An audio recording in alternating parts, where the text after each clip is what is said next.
Yeah.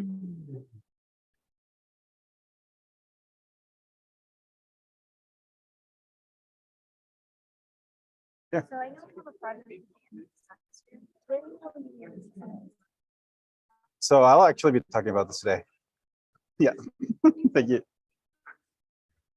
Hey everybody, welcome. Let's get started. So we have a bit of a hodgepodge of topics today. First, we will be doing like a kind of like what can you expect on the midterm thing. You're welcome to ask questions. Then we'll be going through some guidelines on how to properly critique visualizations. Then we'll be doing another design critique. So that will be one of these activities that you can upload, but it's of course also kind of like directly maps to what you can expect on the exam, and it directly maps on to what I will be teaching earlier. So this is going to be a simple case that we can talk about together. Then we'll wrap up the perception, not the perception, the marks and channel lecture. We'll be discussing the hair crowdsourcing paper, and if we still have time, I'll be talking about projects, or I'll make sure to talk about projects anyways. And then we'll go into interaction. So sounds like a lot of stuff for today. I'm expecting we're not going to get everything done, but I figured we want to spend enough time on like looking at how to critique visualizations, exam review, and we've kind of like, because it's been so busy, we haven't done enough of these activities, and so I also want to make sure that we do one of them today. Great. So let's get started. How to critique a visualization and exam review is our first topic here.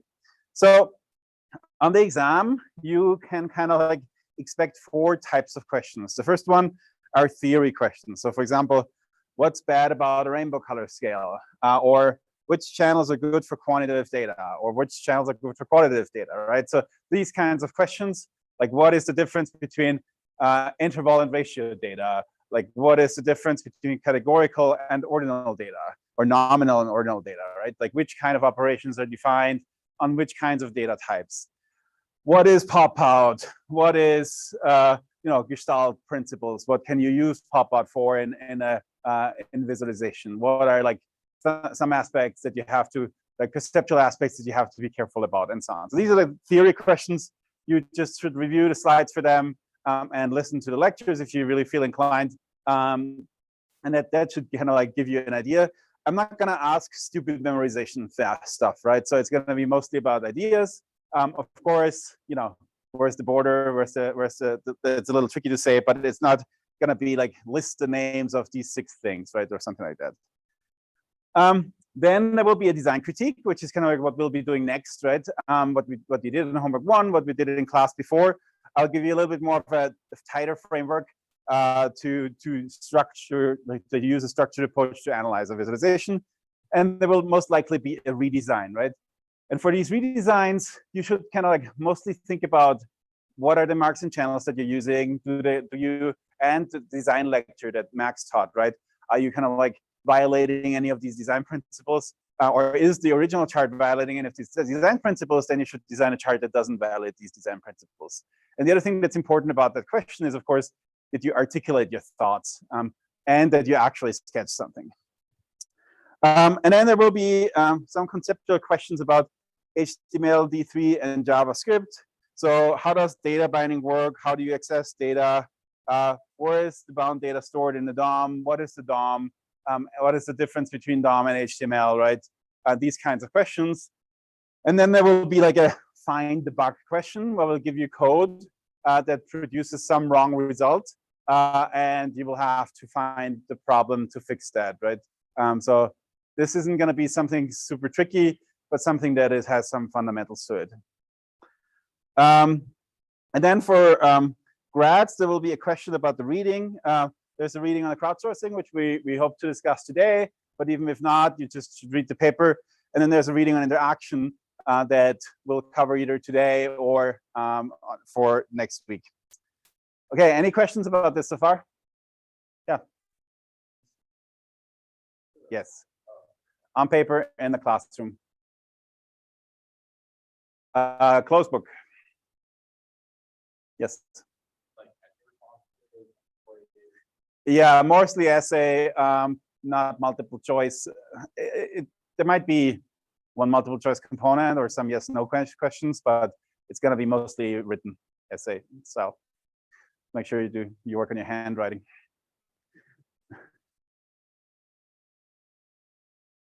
Okay, great. So then let's look at a little bit more structure of how we can critique visualization. So the first thing, if you look at the visualization that you want to critique, that you should look at is what is the data, what are the tasks, and maybe speculate about the intentions. The last part here is a little bit tricky, but the first two are kind of fairly obvious, right? So you should think about, like, is the data quantitative? Is it a time series? Do you see changes over time? Is it two different data sets that are being compared? What are the items, right? What are the attributes and so on? Is it network data? Is it tabular data? These kinds of things that you should often think about. Then often in reality, data sets are hybrid, right? So you have some tabular data set, but then you have like tabular numerical data set, but then you have categorical labels or qualitative labels on top of it. So you have things like, COVID time series data, but then you also have like the continents annotated, or you have some kind of like mask requirement state versus non-mask requirement state annotated. And then you might also have annotations on top of it that are kind of like borderline data or not, right? But you should think about them. Is it like a comparison? Like, do we have two conditions? Do you have two data sets? What's kind of like the objective here? And then especially for news visualizations, which is what we often look at, there's often an intention, right, behind the chart. So what is the author trying to tell you is something that you should be thinking about, because like you can't tell for sure what the intention was of the author, right? But by thinking about the intentions, it might be useful to think about whether there is like a bias, for example, in the chart.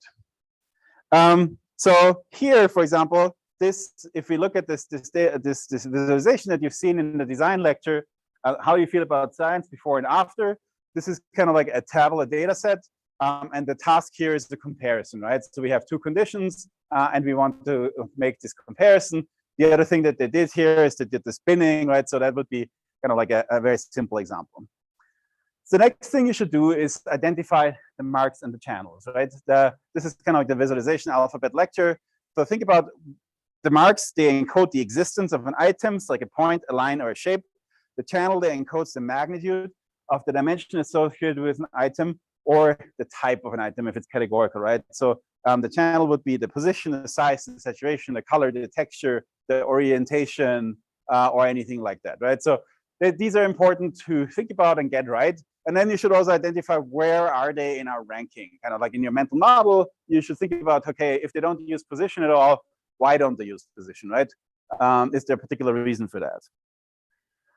So here we have like a fairly simple case, a tabular data set, and we are actually using position twice here, right? So we're using position once for numerical data for these attributes that are being plotted, but we're also using position here for categorical faceting, right? So I could have made this chart, or the person that made this chart could have made this chart with 4 different types of symbols or with 4 different colored dots, but they chose to use spatial region or position also for the categories, right? So that would be kind of like the expectation that you should kind of like analyze for a chart like this here. What is the mark here? And the pie chart? The slices, yes. But if you want to use a generic term, you would say the area, right? And the channel? You think so? Like that would be a wrong answer. It's the size, yes. So you could argue either the size or the angle. Both are correct, right? Because they correspond directly. The colors here actually, they repeat. And so that kind of is an indication that they're probably just for like to make 2 segments next to each other distinguishable. And then we looked at this one here, right? So remember, we talked about here, our marks are either like these, if you think in 2D, these squares, or they are these kind of like 3D cubes, or and we have the channels are the size of these squares and the color of these squares, right? So that would be this example here. And then we also have some positional layout.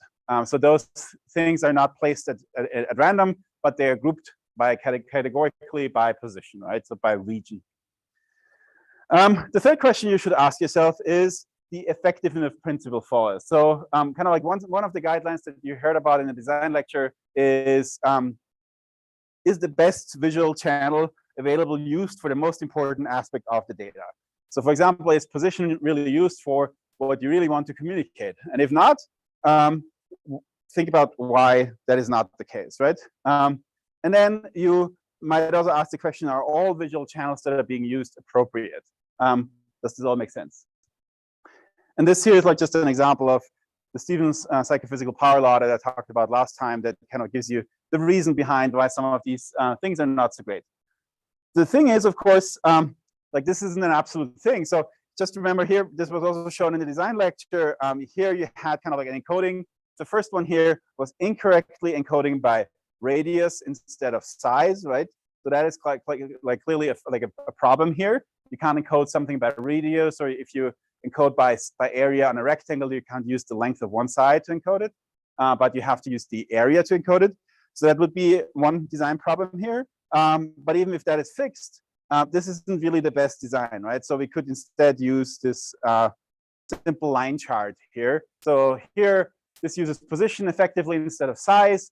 It makes this comparison much easier. It is a time series and like data, and it plots the time series over time. So clearly, this is like a better chart, right? So if I had to show you, if you get an example like this on for the redesign, you would first critique that, right? And then you could come up with a very simple solution that just more or less kind of like draws this line chart, right? And one thing that's also okay for the redesigns, for example, if you want to do something slightly different and have some data that is not shown in the original chart, that's okay. You should just make a note of that, right? So you have a little bit of liberty. Like in this case here, this is, for example, well, the data here is all contained, but let's suppose we only had 5 years and you want to show a time series data. It would be reasonable to say, hey, I want to show a time series for the last 15 years, for example. Okay, the second question here is the expressiveness principle followed. So the visualization should show all of the data and only the data. And this isn't a hard and fast rule, right? This is just something to consider. And you should think about this. If this principle is being violated, are they justified? So for example, this term useful chart chunk or this useful embellishments that you discussed in the design lecture, right? There is always this trade-off between getting somebody's attention, making the chart interesting, and making it kind of like exactly adhere to this principle. So this here is an example of a chart that violates this principle, right? It contains a lot of extraneous pixels that are not particularly useful, and I wouldn't even say that this is particularly attractive, right? So I would say that this is like a case for where this is being abused, but of course there's other cases where this is useful. So the next thing you should think about is scales. Are the scales appropriate? Are the legends appropriate, and so on? So if you see something like this, clearly you should argue that, hey, you should show this really on a scale from 0, starting at 0, but you might also want to argue here about the context of this chart, right? So here is like a different example that uses 2 different axes here, but the point of this chart is, well, actually here it might be justified, right? So here, having a non-zero based graph on well, you shouldn't do dual axis, but having a non-zero based graph for this kind of data is fairly important, right? Because you see fluctuation in household income. So like you can always make an argument for why you should truncate a scale, why you should clip a scale, or why you should omit some data points, right? So think about it holistically, reason about it, and then kind of like answer based on that. The context is the data shown in the appropriate context. So for example, if you have a global warming chart like this, that seems like not a big deal, right? But then clearly you know that somebody here has clipped the larger picture. And so you should be kind of like, you won't know if I give you like a printout of a visualization, but you can at least question it, right? Like this seems odd. Maybe they have like not properly framed the data. Maybe they have cherry picked the results and so on. The next question you could ask is, would derived data be better? For example, showing changes instead of absolute values. So this was kind of like the one thing that some of you did in your homework 1, where you saw the changes in employment, right? some people made an argument that, well, you should actually show absolute employment numbers instead. And I think that was a reasonable solution. You could also say you want to show a distribution instead of data points. And then there's some other guidelines that we talked about partially in various lectures. We didn't talk explicitly about no unjustified 3D. We talked a little bit about the problems of 3D and scatter plots, for example. But if you have 3D in a chart, you should really have a good argument why there's 3D in a chart, right? Time always progresses linearly in a chart. If time doesn't progress linearly, you have to have very good reasons for why it doesn't. You should think about perception issues. Are there any color issues? Are there color blindness issues? Is it a red-green color map? Are there shadows? Are there lightnings? And so on, anything like that. Are Gestalt principles used in some way, either good or bad? Is pop-out used in some way, either good or bad? Is maybe like a color encoding prohibiting the use of pop-out? Is interaction or animation used, which is not going to happen on a static printout, of course? Are there appropriate legends and are there appropriate labels? So these are kinds of the things that you should be looking at. And now I want to like put this into practice, but I'll take any questions first.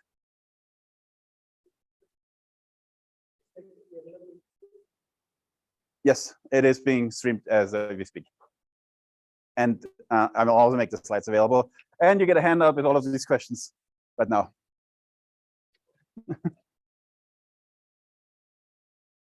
Okay, no questions other than that. So then I'll just pass this out.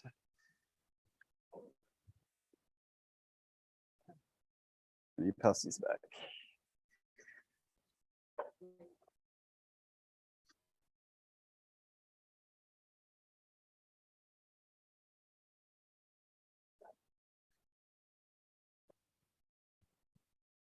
So this is again a group activity.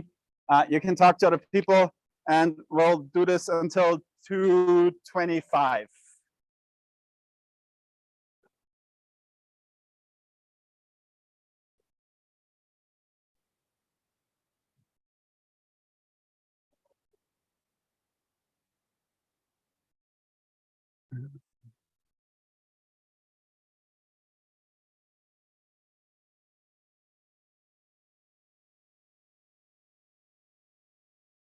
Sorry.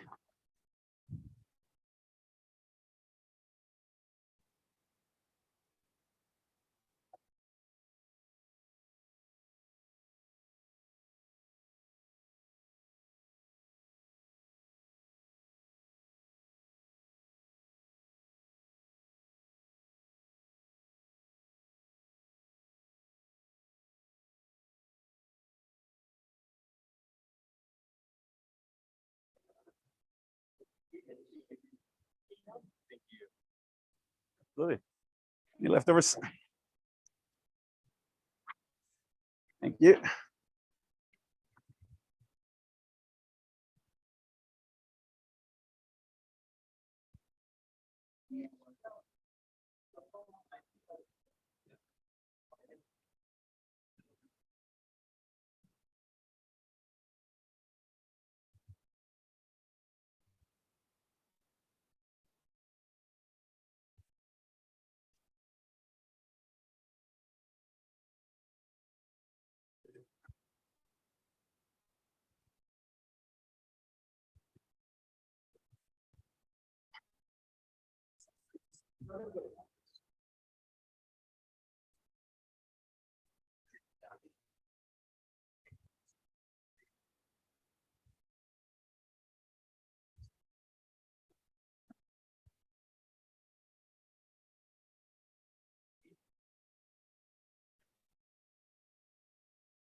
Okay, so let's talk about this all together. So who wants to like briefly mention what is the data shown in this visualization? Yeah. Exactly. It's a very simple numerical vector, right? So it's just like one single time series numerical vector. So if we did analyze this data, this data is actually ratio data. Because these are case counts, right? They're average weekly, which is kind of interesting. You could talk about aggregation if you wanted to here. But yeah, like nothing special here, and nothing crazy going on. So what might be the intention of the author? Yeah. We thought that they might try and show that like here's the year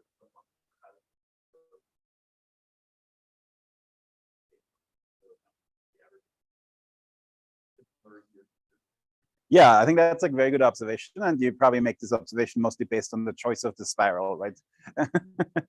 The spiral, as I mentioned, is good for cyclical patterns if you have that cycle on a chart like that.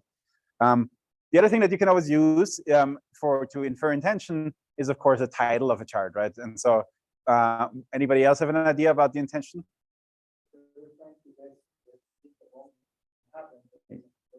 Exactly. Any other ideas? Any other comments? Okay, then let's look at what are the marks, what are the channels? Yes, please.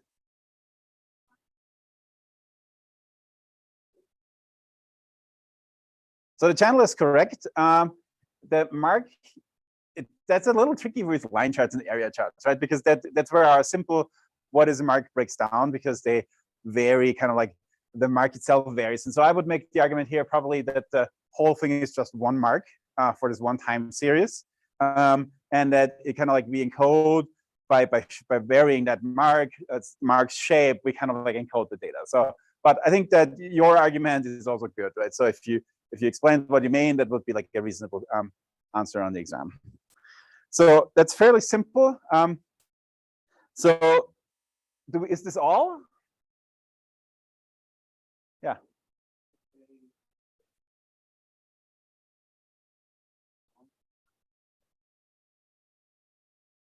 Exactly. And what information is that? Exactly. So the season, I think, is the kind of like what I would argue that probably here is encoded along the like radius essentially of the spiral. Yes.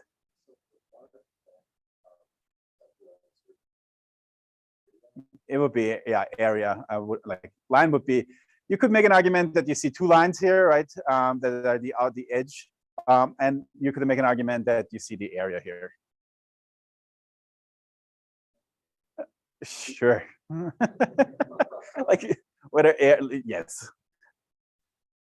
So and then here something is like we had the size here that you mentioned about being the channel, but one thing that is kind of peculiar about this chart is its symmetry, right? So why do you think did they choose this kind of like dual encoding instead of just plotting this like with like a neutral line along the spiral and then the rest of it out there?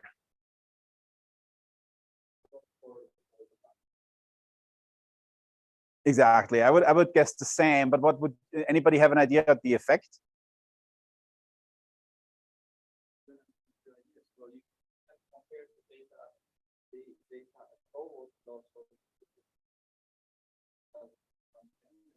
Mm-hmm.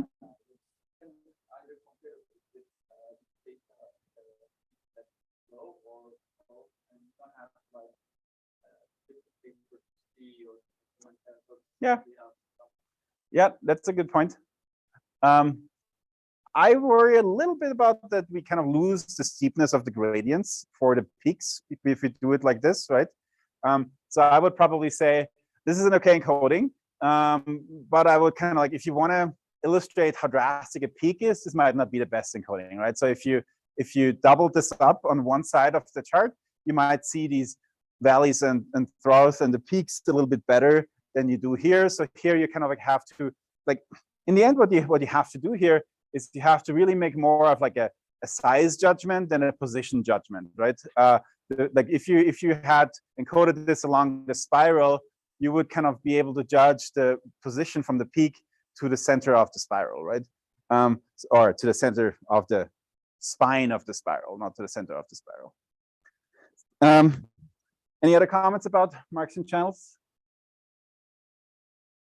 Okay, so then, is the effectiveness principle followed? Is the best visual channel used here?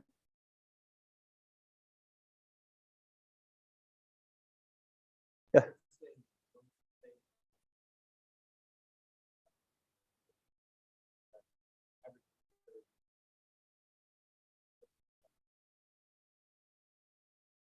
Yeah, that would already be a reasonable redesign. And you said no, and because. Yeah.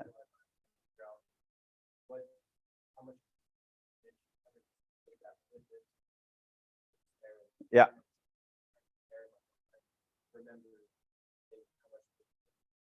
Exactly. And so what you're saying here is kind of like the key point, right? You have to remember how big each day is. You can't really make a direct comparison because they're not aligned. So we can't use position. We have to use a length comparison, right? So that's where the effectiveness principle isn't followed. And they probably do this here for like either to emphasize seasonality, which we could do in other ways, or they do it for visual effect, right? Which is a legitimate goal. Is the expressiveness principle followed? Is just the data, or are they unuseful or useful embellishments?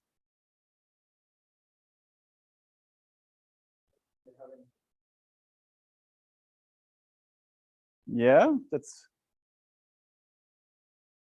I would argue that there's no really like extra stuff in here, but it is kind of like a the chart choice itself is an embellishment in some sense, right?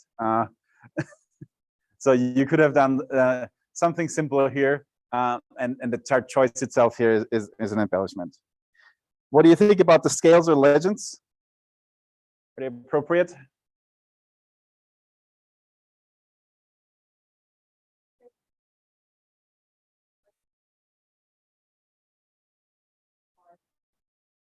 Yes. I'm not sure they control for this because just looking at the chart, it seems like whereas like the lines probably off. Yes. Do you mean that? Oh yeah. Yes, that is certainly true. The other thing is that you will have kind of like a stretch out effect as you go out in the spiral, right? So like February. Exactly. The size of the month is not linear here. It changes between the months, right? And that's not like, you know, it's not a massive deal because what we really look at is the width of the line, but still it is a bit of a problem. It will again misrepresent gradients.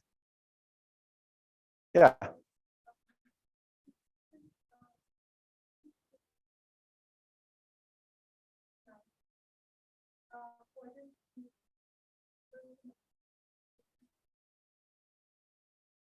Yeah, so this chart wouldn't be very reusable, right? So like very likely if the chart they've made now with the same parameters, it would be a mess because we would have this massive overlap in January.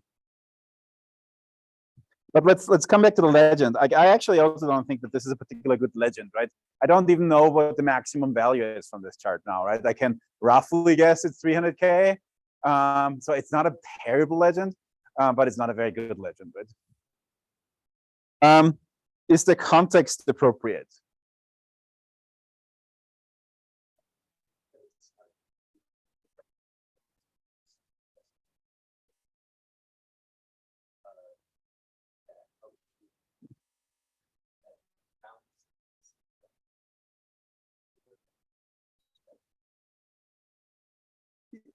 Yes, I can't, like, that's true. You don't know that. I can tell you this is the data that was available up to that point. When I look at the data in the newspaper article, it's fairly obvious. But I get the point for this chart here. Other opinions?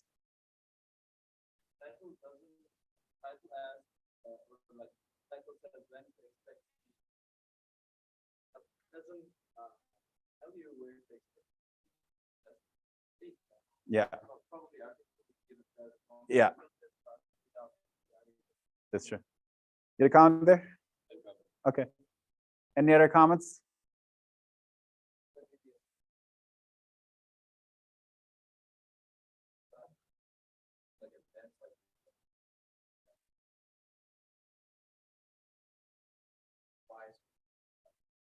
Yeah.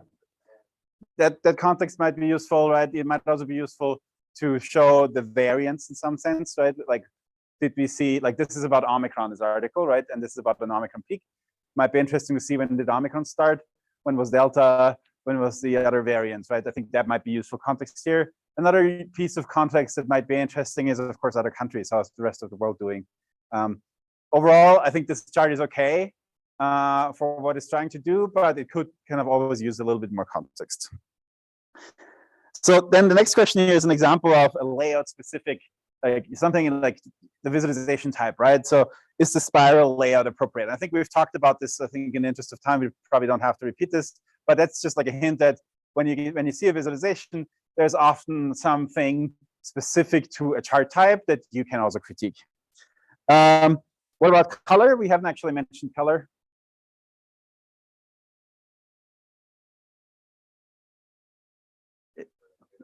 Exactly.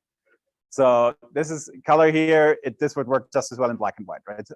So not a problematic use of color, but also like a, well, missed opportunity. I don't know. Like I would probably have highlighted like the variance in color here. But yeah, that would be just one choice. And then who dislikes this visualization and why? Yeah.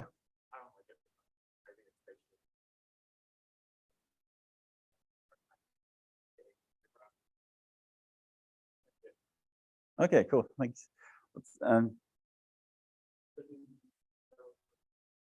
Exactly.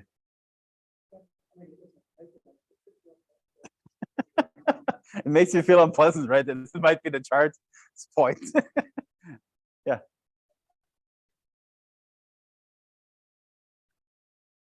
Yeah, that's a good myth. Yeah.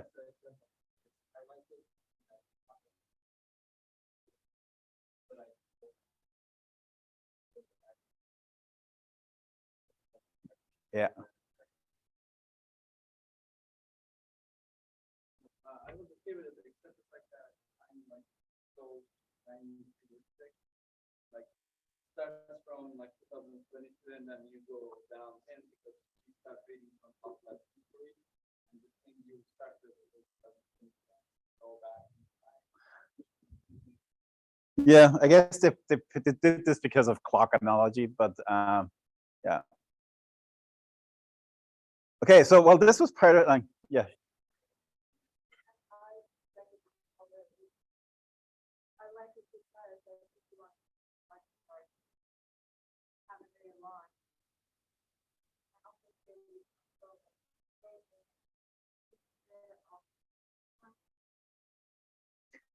That's a good segue to a redesign. How would you potentially redesign? If I ask you to redesign this on your exam, what would be a potential redesign? Go there.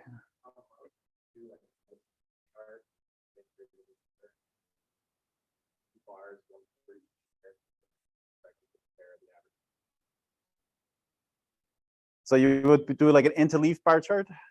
Okay. I just do 3 lines. You would do 3 line charts or 3 lines in one chart? 3 lines in one chart and just have it be generated. Yeah, I think that is like a simple solution, right? I would probably try that, and I would probably try 3 line charts, 3 like not so tall line charts, right? That I can label 2020, 21, 22. That might be also an option, right? Other ideas? Yeah. 3 line charts for rows. That would be an option that you can, like you could do, like if you had an interactive system, you could do both, right? You could dynamically reconfigure it. I just want to say something about the grouped bar chart. I think that might be tricky to read because you can't, like, it's going to interfere with your perception of, like, the trends, because you have two lines and you have to mentally deconstruct which year am I looking at, right? So I think it's not an unreasonable solution, but you might want to have to try that and see whether it works. Okay. Great. So the other thing that is, of course, like here we again have this is a journalistic visualization. It was actually just part of an opinion piece. It's not part of their like data visualization tools that they have about COVID, right? And so I'm speculating that a bit of this was also grabbing the attention of the readers, right? So it was kind of like a visual abstract of what's going on, spiraling out of control. I like that metaphor, right? So kind of like all of those pieces. And I would also kind of like, if you ask me, given all the other charts that we already see, and given like that this was kind of like more of a teaser for an article, I think it is an appropriate chart with all the caveats we talked about. But if you want to use this for analytical purposes, you would have to do it slightly differently. Okay, so that's kind of like should give you a good idea of how to do like a redesign on your exam, but also in any of the future activities. If you take a photo of this, you can upload it to one of the activity drop boxes on Canvas, right? And I get one of your 5 activity points for that. Great. Any other questions before we move on?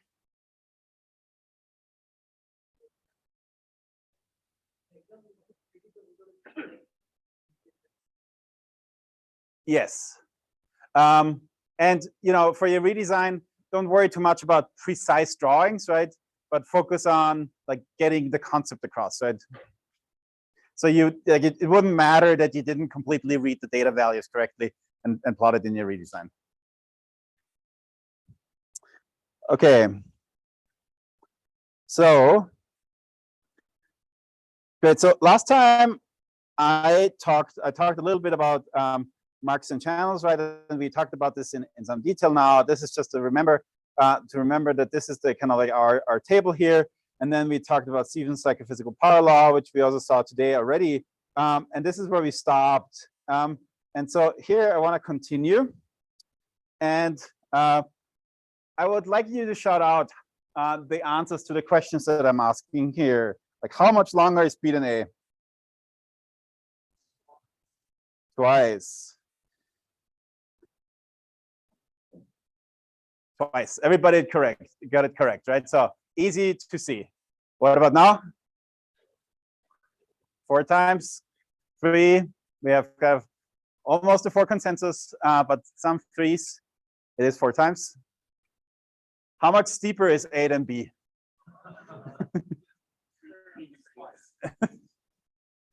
So we have a lot of variation, degrees, and x-folds. It's about 4 times as steep. How much larger is B than A? Okay. What would a person perceive? Area. So 5 times. I heard anything between 1.5 and 6 or so, right? So just to demonstrate, like recall, everybody got the 4 times bar chart correct. How much larger is B than A? Like 3, 6. We have somewhere between 3 and 7. 2 times by diameter. 4 times by area, right? So that's kind of the trick question here. Just recall, if we see shapes and if we're asked to judge the area, we really judge the area. We don't judge any derived parameters like the side of a rectangle or the diameter or the radius of a circle, right? How much larger is the area? Not a trick question this time. 3 times, right? And I would have said twice maybe. It is really hard to see. How much darker is B than A?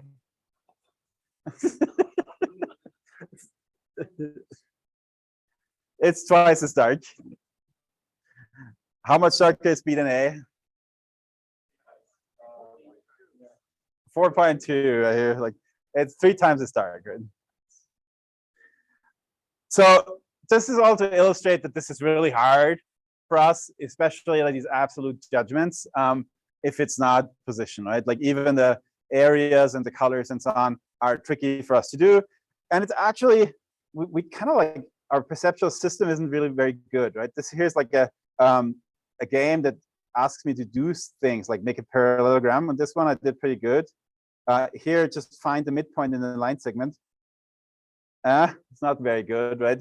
So this is just like an illustration of all of these. Like I bisect the angle. I guess here that was very wrong, right? So just to illustrate that these things are hard for us, and it's tricky for us to make these judgments. And of course, these absolute measurements, these are not the only thing, but there's so many other things that affect accuracy. For example, alignment. Like we know if we have aligned bar charts, it's much easier for us to do. Then distractors. So for example, if we want to compare these two bars here, it is harder for us to do because if we have the three distractors and they're further apart than if they are right next to each other, right? Distance, like this here, impossible, right? Like you don't know which one of those is larger, but it's the same two bars, right? Like the left one is larger, but it's just impossible for us to tell. Then the common scale, of course, and then there's even things like, is it unframed, unaligned, or is it framed, unaligned? So this is usually easier for people, right? Because here we can not only, we have more information, right? We can look at this, like we can make multiple comparisons. We can see how, like, what is the remaining part. So that's kind of like a little bit easier. And of course, unframed aligned is kind of the easiest. So there's many other things that affect accuracy. And it's really hard to generally predict what is going to, like, or how precise something is going to be if you don't like follow like a very straight layout. And so how can we know this? And this is where we're getting into this paper. This is Cleveland McGill, that the seminal study that kind of like first looked at this in the terms of visualization. And so they ran these experiments here where they asked people the percentage of difference between these two marked bars, right? So this one here is, let's suppose, 30% of this one here.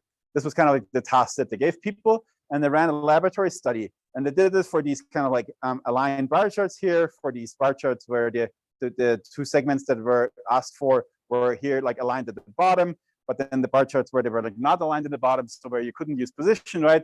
And then they did this also for position, for angles in pie charts and so on. And so they ran this experiment in 1984 in a laboratory, probably all on paper. And then the Hare and Bostock, this is actually Mike Bostock of D3 and his advisor, Jeff Hare. They ran the same experiment in 2010 on Mechanical Turk. And this is where our paper now comes in. So I'm going to open up this paper. Anybody want to give me like the high-level summary of what the goal of that paper was? Yeah.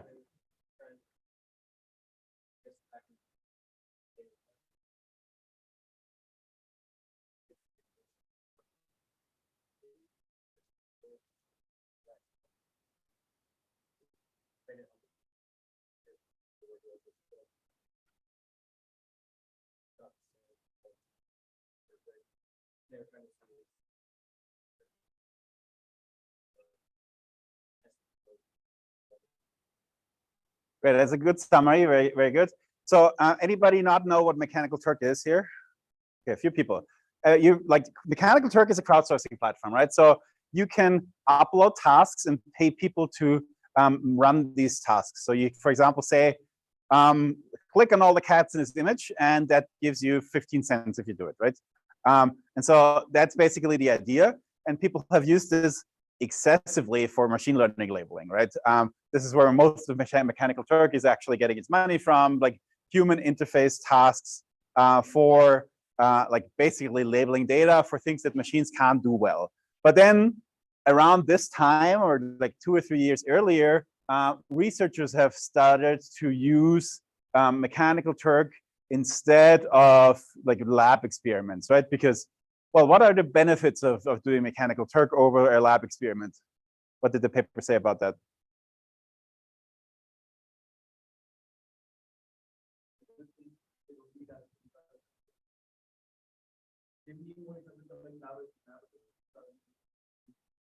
Yeah, so I can do this all from my home.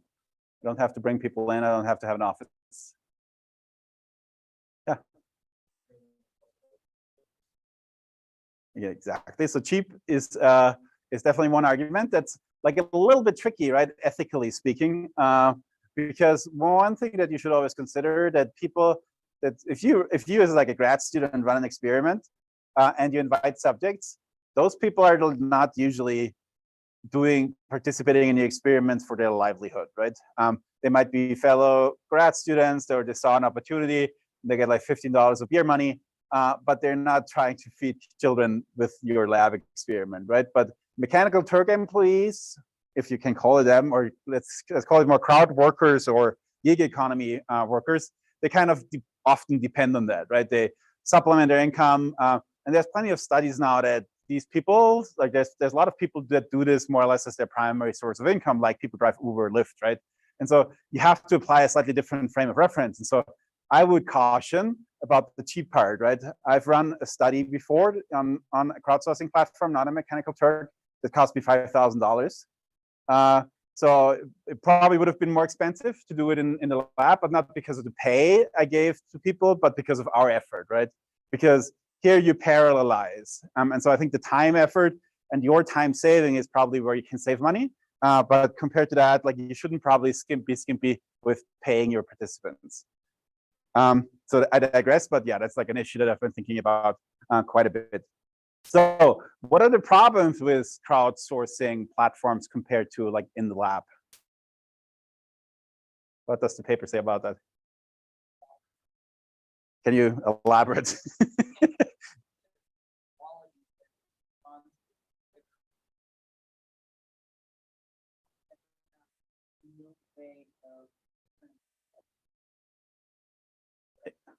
Exactly. And so what's going on here is that somebody does this while they're watching TV, and their objective at this point is really to get through your task and make some money, right?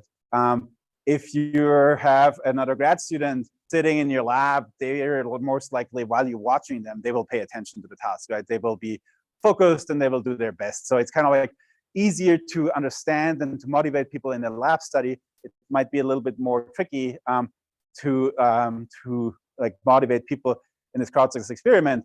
In this paper, this was kind of like very obvious from how long it took people to complete an average task, which was way longer than you would expect in a lab, right? So I think, I don't remember the details, but it was like, it should have taken 5 seconds, but it often took minutes, right? So, and like I've seen this myself in studies.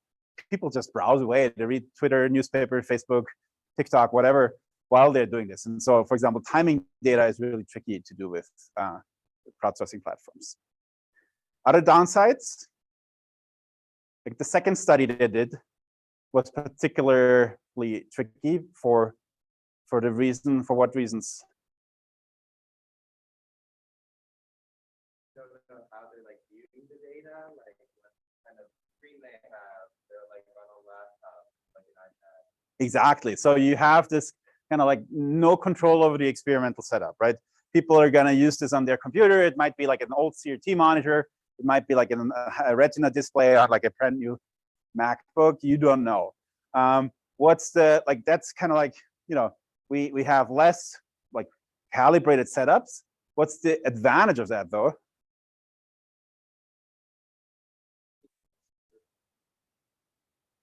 Exactly. And that's what we call in an experimental setup, we call this ecological validity, right? Here, a result that we see in a Mechanical Turk experiment that was run on many people's computers is probably going to hold up in like most situations, right? But if you do it exactly on one lab computer, it really only holds up on this one particular computer with this particular screen, right? You often control the lighting and so on. So you get more precise measurements. And if you, for example, want to learn something about how the brain works, you want to do that. But if you want to learn something about how user interfaces are used, then maybe the ecological validity is actually better. So you have an advantage by using Mechanical Turk here, because you couldn't reasonably set up an experiment with so many different suites. So I'm curious, would the getting distracted and stuff then also be a potential benefit in this kind of situation? Because like if people are getting distracted, they might also. Yeah. Exactly. Yeah, I think that basically, in many ways, ecological validity is going to go up, right? It depends on your situation that you want to measure. If you, let's say, if you're like evaluating a system for flight control personnel, right? You would expect them to pay attention, and they are forced to pay attention, right? So in that case, you should probably not use a mechanical Turk experiment because it wouldn't be ecologically valid for that particular condition. But if you have a causal visualization, I think that it would indeed be of higher ecological validity. Yeah. Okay, so what about their results for the first study, for the Cleveland-McGill? Did it replicate? It replicated pretty well, right? With some differences, there were like less, there was like a little bit, there were less uniform precision, which is probably due to this ecological validity aspect. So you can see here that, where was it? Yeah, so I think the interesting figure is the one I have in the slides here. Not so many slides. This one here. So you can see what they said is basically the order held, that these kind of like the two bar charts aligned. That's kind of like the lowest log error here. Whereas these kind of things where you had a bar here and a bar there that had a fairly big log error, and you can see that this is consistent, but the kind of like the error here was slightly lower in their condition, right? So, but overall, like what they're concluding is that, yeah, the exact results might be slightly different, but the kind of like the takeaway messages and the design recommendations for visualization designs, they would have been the same if they had run those two experiments. And then they extended this also, like the Cleveland-McGill had these, like didn't have any of these circular areas and the rectangular areas, the ones that I just like showed to you, right, where people were really bad at guessing them. And you can see that these have like tend to have a higher error even than these other like measures with the bar charts here. So the second experiment, briefly, what was that about?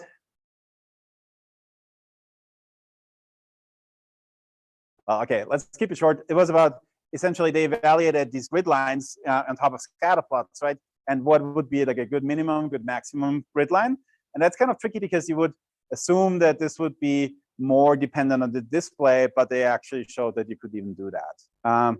So yeah, crowdsourcing is kind of like a cool method to do evaluations for perceptual aspects, but also maybe for systems. Like my lab just got like a big NSF grant to build infrastructure to do this kind of stuff, even for more complicated systems. So if you're interested, I'm happy to have a chat at some point. Okay, any other comments about the paper before we move on? Cool, so then let's look at this. This is kind of like just some historical pieces. Like people started out with like these orders here, quantitative, ordinal, nominal. This is from Dr. McInlay in 1986. And you can see that this is fairly consistent for quantitative data, but then here are some kind of like differences, and he's also considering other pieces. Well, I guess it's not that important, but to recap, this is kind of like the list that is more or less from like state of 2015, state of the art, what people think about these effectiveness of these visual channels. And then at the end, are these attributes separable, right? Like I can always plot, like use multiple channels on top of each other. So for example, if I have position and hue in a sparse scatter plot like I have it here, I can like easily separate that, right? So that is totally okay to do that.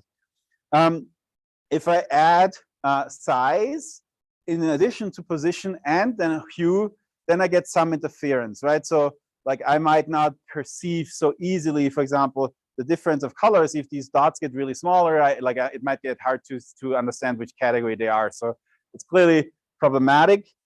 If we try to do width and height, then things get really messy, right? That we have some significant interference.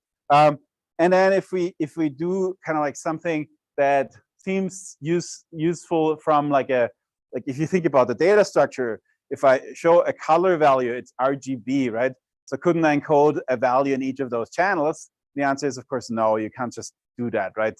They're not separable. So if I have red and green separately encoded here and try to mix them, then I have major interference. So I can't just arbitrarily start mixing channels. Okay, that was it for the marks and channels. And next, I want to talk about projects.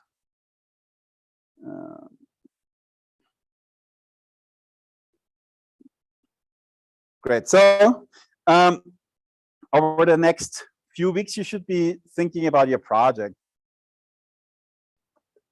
And the very first thing you need to do is you need to announce your project with your title and your team by October 7th. There is a Google form. I'll also post it in Slack, but it's already available on the website. And so you kind of like need to have an idea roughly of what you want to do. You still can change it, but you should think about it, and you should have a team by that time here. And then you have a project proposal, which is due on October 21. And if you don't know if something is a good idea, just make sure to come to office hours or write me an email or write any of the TAs that you trust an email. And we can help you. We can walk you through this. And then there will be a peer feedback session where, like in class, it's mandatory attendance, where you and your team pitch your project to another team, and they give you feedback. And then after half the time of the class is over, we flip the roles, and the other team pitches the project, and they give you feedback. So this is kind of like a peer feedback session, and that has in the past been shown to be super useful. And so that will be on October 25. This is like the first lecture after the deadline for the project proposal. So what you need right now is a team. We have like a looking for team member channel. If you don't already have like a group here, you need an idea, like this is what I want to do. And you need a data set that you can actually get. I linked here, our website has a resource page that links to like various data sources, government data sources. Utah has a data provider website. 538 publishes all of their data sets. The US government publishes a lot of data sets. The New York Times often makes data sets available. So there's plenty of data sets out there, but you might do research on something that produces data, right? And so it's also totally okay to use your research data in the project here. The only caution I would add here is you shouldn't use data that you're not sure you're actually going to get. So let me give you one example. I've had a team in the past that wanted to extract information from PDFs from Supreme Court decisions. And that turned out to be really hard, right? It's you know, you want a structured data set that you can download, that you can readily use, because like you're not going to get essentially credit for some complicated data wrangling. You shouldn't run a survey, right, to collect data for this project. You should have data from somewhere that you can work with. There's more info about all of the project pieces on the website, but essentially, high level, these are the stages of the project. So first, you do this announcement, which is not graded, but this is more for us to kind of like identify your group. Then you'll be added to a Canvas group where you submit all of your work only once per team. Then you'll be assigned a TA who will be your mentor, and then you work on the proposal. The proposal is really where you lay out what you want to do. I'll talk more about this. Then we have a project milestone where you submit like a functional prototype. For example, if you're proposing to do 2 or 3 views, at that point, you should have done the data loading and the data cleaning, and you should have like one of your visualizations working, right? And you submit this, and then you review your progress with your TA. So there will be like a mandatory feedback session with your TA. And then there will be like a final project submission. And the final project submission consists of a few things. First, of course, your visualization code, but this isn't going to be submitted to Canvas, but you will just create a GitHub release. We can talk about if you have private data, we can like make exceptions to this rule, but essentially all of the visualizations you create should just be posted on the internet, and you just send us a link to a release that you put on GitHub and to the website. Then you should have like a video that narrates your visualization. So like you do a screen recording and like you record your voice, for example, with Zoom or with QuickTime, and tell us about your visualization. And that is limited to 2 minutes. And then you have like a process book that is kind of like essentially your project proposal evolving, right? So you start out with your project proposal, and then you just keep track of what you're doing, the design ideas, who is implementing what, and so on, kind of like just a documentation of the whole process. Okay, and so this is going to be 25% of your grade. The milestone is 10%, and the proposal is 5%. In terms of the requirements, the scope of the project is agreed upon with us, essentially. Like you propose something, and you should be ambitious. but then we will review this and we'll tell you, yeah, this looks a little bit much, or this is maybe not quite enough if you want to do really good in the project. We'll give you kind of a few hints after we read your proposal, or your peers might be in your peer feedback session. But I would also be ambitious. It's totally fine to maybe be a little bit over ambitious in your designs and then not completely achieve everything. And maybe think about the things that you want to do in a kind of like a must-have, nice to have, or maybe if I have extra time, features.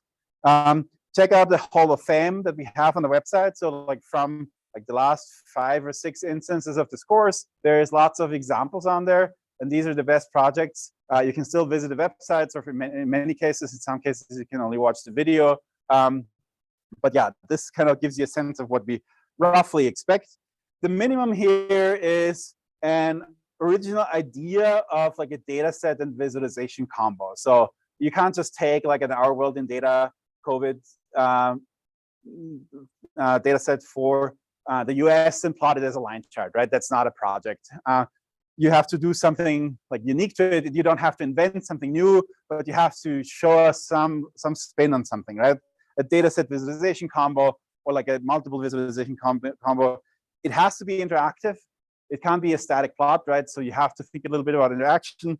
And you have to have at least 2 separate coordinated views. So kind of like what you're doing in the homework right now, that is kind of like the minimum 2 views that are synced in some way.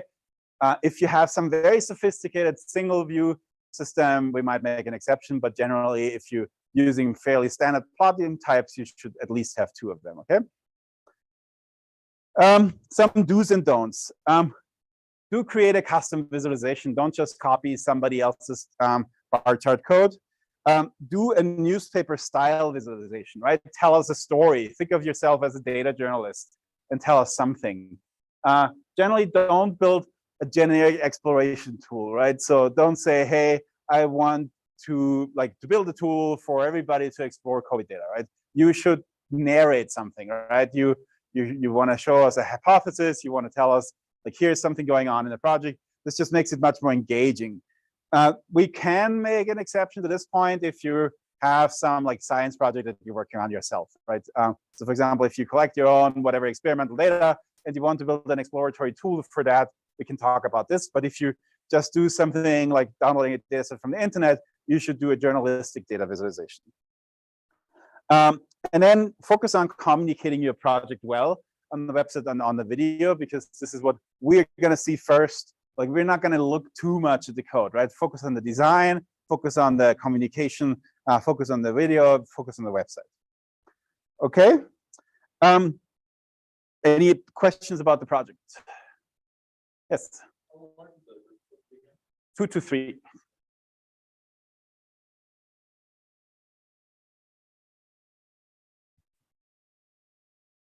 Okay. Then a little bit of planning. Next week we have like 1 more week of regular classes, then it's fall break. The way it works right now on our schedule, homework 5 will be due at the end of Friday, like at the end of next week on Friday. I would be fine of saying essentially this is a 1-week homework, but I don't need to see it before the end of fall break, if that is helpful for people. But I also don't want people to think they have homework over fall break. So think of it as like extra late days that you can use for the whole fall break. If you're around, you can use that time. That's just going to like take off a little bit of pressure. Then the week after fall break, me and most of the TAs will not be here. We will be traveling to IEEE Viz. I didn't update the logo here. This is the conference on data visualization. It will be in the exciting city of Oklahoma City. But that means we won't be having lecture those days. And so I would really like you to focus, to take this week to work on your projects, like to work on your project proposal, and to kind of make up for the theory components in the lecture. We'll be posting a few highlights from the conference. They're going to be available on YouTube, and just like watch a few of them. And like, unfortunately, like previously when the conference was virtual, it was also free to attend, but now it is expensive. Even for virtual attendees, it's $150. But if you're really interested in visualization, it might be worth spending the money. Or maybe if you have an advisor, you can ask them to pay for that. Okay, that's kind of like it organizationally. And then now I want to move on to talk a little bit about interaction. We have 10 minutes left, but any other questions about organizational stuff or projects or exams or? Great. So yes, like basically everything that we cover today and Thursday is still part of the exam. Everything that we don't cover by then, like Tuesday essentially won't be part of the exam. So yeah, as far as I get today, it's going to be part of the exam. Great. So in terms of interaction, we have this spectrum of static content. So like the stuff that I just showed you here, right? And dynamic content. And dynamic content can be two things. It can either be animated. So it could be like a data video. Remember the baseball video I showed in the introduction, in the introductory lecture, for example. This is autoplayed. Our user is not in control, right? It still uses time to kind of narrate the story. And these can be very effective, but it's not interactive, it's animated. And the second thing is interactive comment, where changes are a result of user actions, right? So I can steer what is happening in the visualization. And this is really what this lecture is going to be mostly about. And so why do we want to interact with visualization? Well, typically, there's just too much data that we can just show everything effectively in one chart. So here, or there are too many ways to show it. And this is like a visualization. And we'll be building something like this for homework 6. I showed this before, right? We looked at this before. But there's a few interactive pieces in this chart here. Like the first thing, a very simple one, is a tooltip, right? And this is not just like an HTML title or SVG title attribute, but it's actually like a JavaScript-based tool tip that gives you more information, right? Here, this is Apple, or here we have ExxonMobil, and they give you some numbers that are represented by this data point. The second thing that we can do is we can type. And so if I type in Google, I can see where Google is, right? That is interactive filtering. So that's kind of like a cool way to do it. And then we can also facet this chart. We can say the view by industry, right? And now we've split it up. And now we see something completely different, right? Like we didn't see the information about industry before. It was just like the overall picture first. But now we bring in another data variable. And both of those things are valuable to see, right? Like first we want to see like how does the overall distribution of tax rates for corporations behave.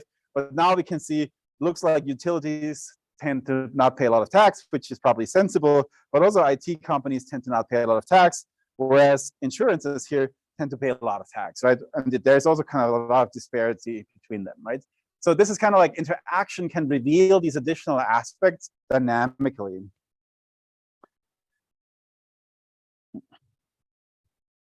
And interaction amplifies cognition, right? Like we all are aware that if we can touch something, we kind of like tend to perceive it much better. We kind of like understand it much better. And interaction isn't quite like touching. Of course, there's data physicalization now, but interaction is the closest we can get if we want to stay on a computer. If we can observe cause and effect, that's also something very powerful. So here's like a simple visualization of what does principal component analysis do, right? I have 2 dimensions, X and Y.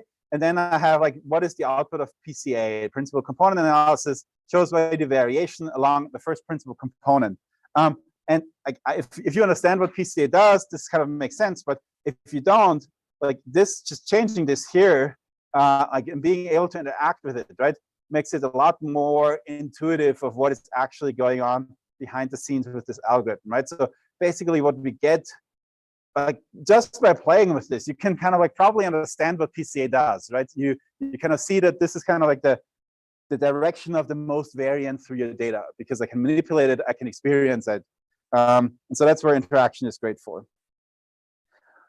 However, interaction is like tricky to design. So you have to be really cautious about what you design for. Like, do you design for mouse and keyboard? Do you design for touch interaction in mobile? Like you can't use a tooltip on a phone, right? If you're developing a visualization, tooltip is not an option that you have. Yes, just eye movement. We have cheap eye trackers now, and eye trackers are widely available. Speech input, right? We have really good speech recognition. And so there's different things, and often the things that we think are amazing because they're futuristic aren't actually that good. And this is why Tom Cruise is in this picture. And this is like a nice video that explains what I mean here. Sorry, I need to switch my output here.